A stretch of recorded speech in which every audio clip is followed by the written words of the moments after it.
Welcome back to the King's Corner, the place for all things Bethesda. I am the KingFanMan, and hey, if you love Bethesda, Fallout, The Elder Scrolls, and Starfield, and you're not subscribed yet to the KingFanMan channel, why not? That's all I talk about here, so go ahead, hit that subscribe button. I'm anxious to see how much this 2.0 that Bethesda is doing is going to be. There are those out there like IGN that are saying you better temper your expectations. But then I've talked to people that were at the event that are very excited. Now, they won't tell me what they saw, of course, but they are very excited for it. My number one question, and I know we're going to get into space travel, and that's the main thing they were working on. Do you think they're going to do something with the points of interest? That's my biggest complaint, I guess you could say, about Starfield. There needs to be more points of interest or a better variety. Are they going to address that? That's my question. I think that they would have to, because my dream scenario, something that could realistically be thrown into the mix, literally, is they already have randomized points of interest in Starfield. Because you can find the same points of interest on different planets, and that is why people hate it so much. You can find that cryo lab. If I see that cryo lab one more time, the listening post, or the listening post. Yeah, every time. So what I think that they could do, if they are really putting their heads down and they're building these individual spaces, that they could say, you know what, we're adding 300 new points of interest into the mix, and just have those types of free content updates, like every few months, here's another 20 points of interest, and just keep building the universe. Yes. Yeah. Well, sadly also, and I forget, I knew how many points of interest there were, and my memory just flew out of my head, but the way they have the randomized points of interest, you do run into the same like 3 all the time, because they wanted to make it where it's, it's more spectacular if you run into these others. But I promise you, some people have never run into some of them, because you run into the same 2 or 3 every time. Well, we know they are focused on space travel and changing the space travel, making it more seamless. You and Colt also talked about, even if they don't give us true interplanetary travel, they could at least hide a lot with, instead of loading screen, make new animations where, the loading screens, you don't see them anymore. But with all that said, I really want to get into now what is being said is that they're updating the Creation 2 engine, so there will be less loading screens, not just for Starfield, but for the Elder Scrolls 6 and for Fallout 5. And they're even talking about bringing in Unreal Tech into the Creation 2 engine. What do you think about that? I'm excited to see what all they're doing with it, and certainly excited for less loading screens for Starfield and for future games. Yeah, I think like I sort of mentioned behind the scenes, the Creation 2.0, the upgrade to Creation engine, I believe is something that it's absolutely going to happen. And what better way to test that engine upgrade if they use Starfield as the testing bed, and then that works for Starfield, and we have this one big map with the Elder Scrolls 6. It works. It's definitely going to work with the Elder Scrolls 6, because there's going to be so many. I mean, Bethesda's games, they're run on system after system after system. There's so many like moving parts. I mean, people can say that they love Bethesda's games as RPGs. I've always looked at them as like simulations with RPG elements.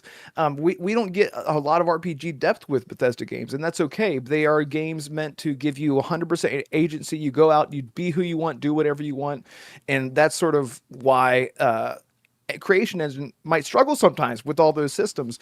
And I feel like using the graphical side of Unreal Engine to have like a layer over top of Creation Engine, just like they did with the Oblivion remaster, would be great. I think that would be a really smart move. So I'm curious if they're going to use Virtuo Studios, because there's like 1 million employees over at Virtuo Studios. They got to have at least one guy to help them out with that. So I'm curious if they'll do that. They're busy with really Fallout 3 remastered and Fallout New Vegas remastered, I bet you. That's right. Put it in the universe. We need it. Yeah. I know most people are worried when you start talking about updating the Creation 2 engine. Most people are worried about modding. Is this going to affect modding? Will still be able to mod it the way we do now? I believe yes. I don't think they would ever sacrifice two things with the Creation 2 engine. And I've been a proponent of the Creation 2 or the Creation engine for a long time. People say, "Oh, they need to change."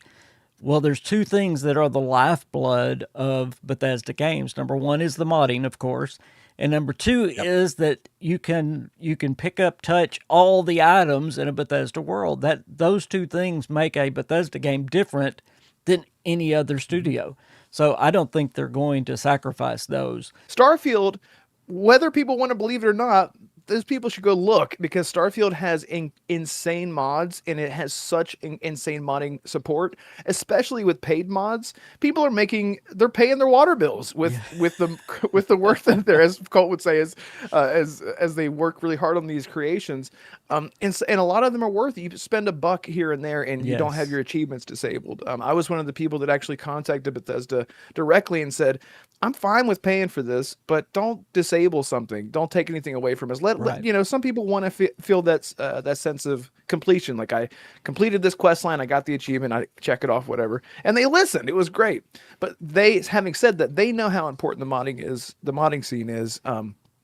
They're not going to sacrifice that ever. That's never Absolutely going to not. happen. Now, Yeah, yeah. Starfield So has some amazing creations, not mods now, they're creations, but like the yeah, Watchtower. And I've played several others other than yep. Watchtower that are really, really good.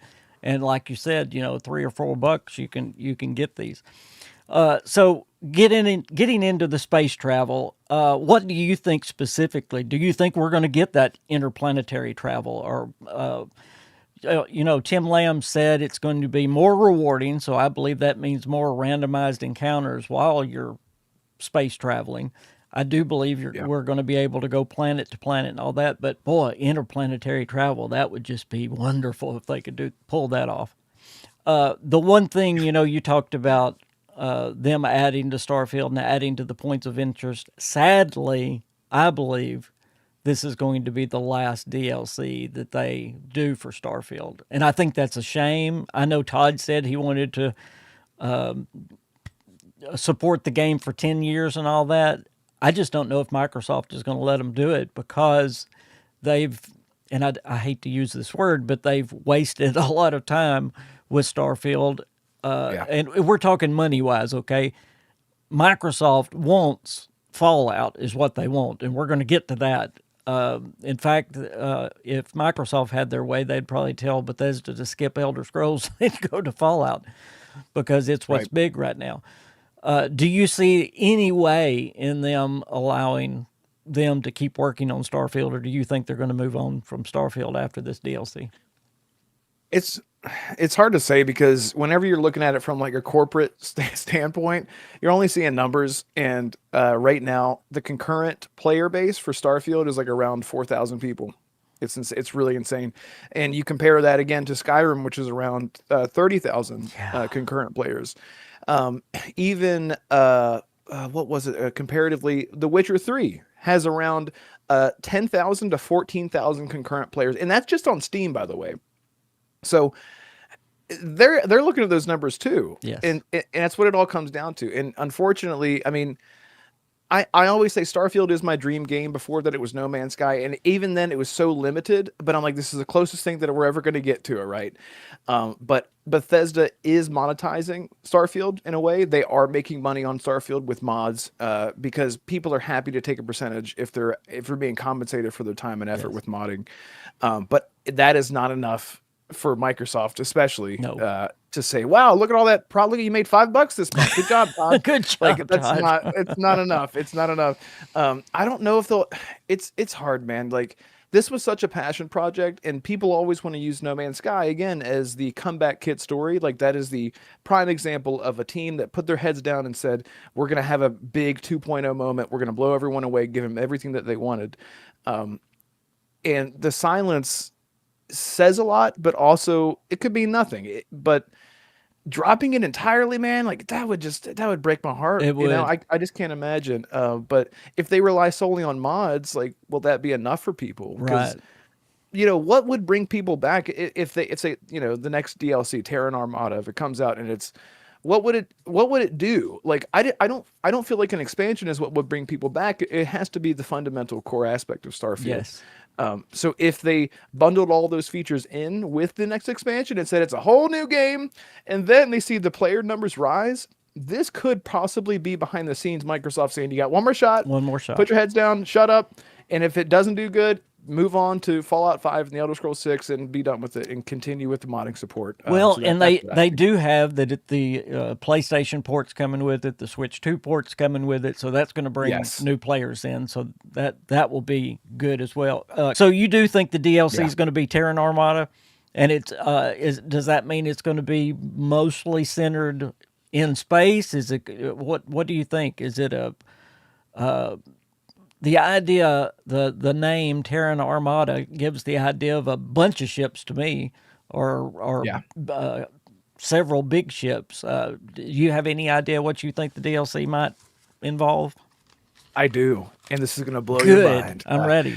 My personal theory, what I think Terran Armada is going to be, is if you think about the word Terran, like, you would think true children of Earth, right? Yes. Like that in terms of like sci-fi talk, Yes. like a Terran, like you and I being a Terran.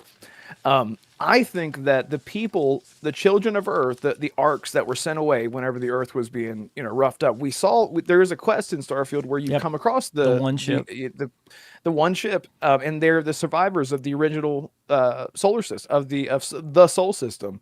What I think Terran Armada is the children of Earth, those same types of people, but their entire fleet, and they're coming back to the system, to the Sol Settled- system, yep. The settled system. The settled thank you. systems. Yep. And they're like, we are the true children of Earth. Like, we're coming back to take this over. This is our galaxy. Yeah. Like, what Get have out of you the way. done? And they're, what do you mean? Like, this is, we built this up, and they're like, and it's gonna, I feel like it's gonna focus on more of like the cultish aspect of like what makes us human or whatever, and like, you just settled here, you took over what was left over type of thing. Because I think the Starborn DLC is what we thought was coming next, but Yes. Terran Armada would tell me that it's going to be much more of like a Battlestar Galactica type thing. I don't think it'll mainly take place in space, but I think that is how it will begin, and hopefully we'll get some more Earth locations to explore and discover. I would love that. Yes. That's just my crazy theory. So yeah. Maybe we get to battle one of those big spaceships too toward the end. That would be yes, like great. a big Star Destroyer. Yes. Oh, dude, that'd be so cool. I really want to know what you think about Starfield's upcoming DLC. Is this going to be enough to turn the game around? Thank you for spending just a little bit of your time right here in the King's Corner. Be sure and like this video and comment down below. It sure helps this video get out to more people. A huge thank you to Red Wolf Renegade for joining me in this special episode. I will see you next time. I am the KingFanMan. Bye, everybody.